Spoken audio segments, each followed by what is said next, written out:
to perform a proper back squat, this is something we actually haven't talked about on the blog before, even though I feature it a lot in a lot of different workouts that I do. The back squat is really kind of just the ultimate full body weightlifting workout. If done properly, it works almost every muscle in your body, maybe with the exception of some of your arm muscles a little bit. But even those, as a stabilizing force, really get used, especially at higher weights. So for a back squat, you're going to want a barbell like this, or something similar to this, and some sort of squat rack similar to this. You might have a squat rack, you might have a power rack. There's any number of different racks that you can use to do squats with. Yours might have safety bars. Mine does not because it's older. If you have safety bars, you can be a little more comfortable going heavy weight without a spotter, but it's also possible to bail from a back squat as well. Obviously not super safe when you're working with super heavy weights, but we're not going to start with super heavy weights, are we? So for your back squat, I'm going to show you the view from the back first so you can see how to position the bar. And what we're going over here is a high bar back squat. What you want to do is you want to position your arms so that they're kind of just inside the supports here. And you're going to move so that you stand directly under the bar. All right?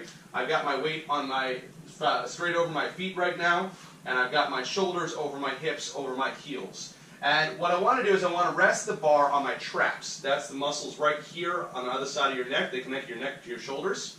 Then rest the bar on my traps. And in addition to that, I'm also going to brace with my arms here. I don't want my arms to be just hanging onto the bar. I'm actually pushing up slightly with my arms. Not enough to lift the bar off of my shoulders, but enough to provide extra support to my traps. I lift the bar off the rack, and I'm going to take a step or two back, enough to get it away from the rack and off the hooks. And then from here, you want your feet to be about shoulder width apart, toes pointed slightly outward or more so, depending on your flexibility. And from here, you're going to squat down, and you're going to come back up again. But when you squat, what you want to make sure is that you're sitting back. You're not leaning forward into your squat. You want your weight to be on your heels. So as you squat down, you're going to go all the way down onto your heels, and then you're going to come back up again. Now, something to note here is that I have very good leg and ankle flexibility, okay?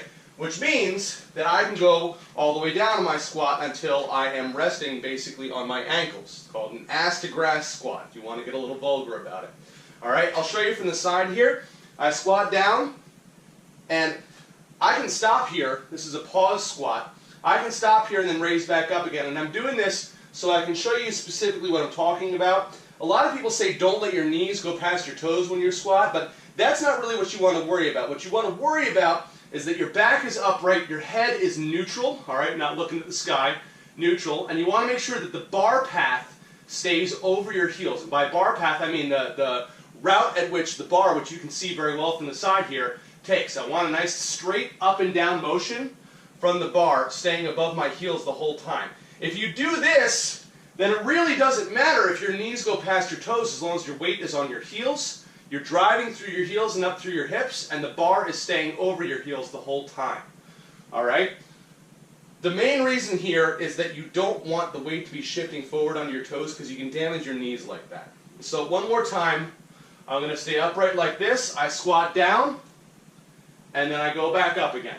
Now, if you're just starting out, you may only be able to get to 90 degrees if your flexibility isn't great, all right? But you want to make sure you at least get to here, a good 90-degree bend in your knees, before you go back up again.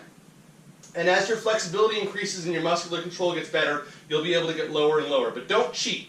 Don't do quarter squats, okay? If you can't go all the way down to 90 with a certain weight, drop your weight down a little lower and work your flexibility a little bit more in your ankles and your legs.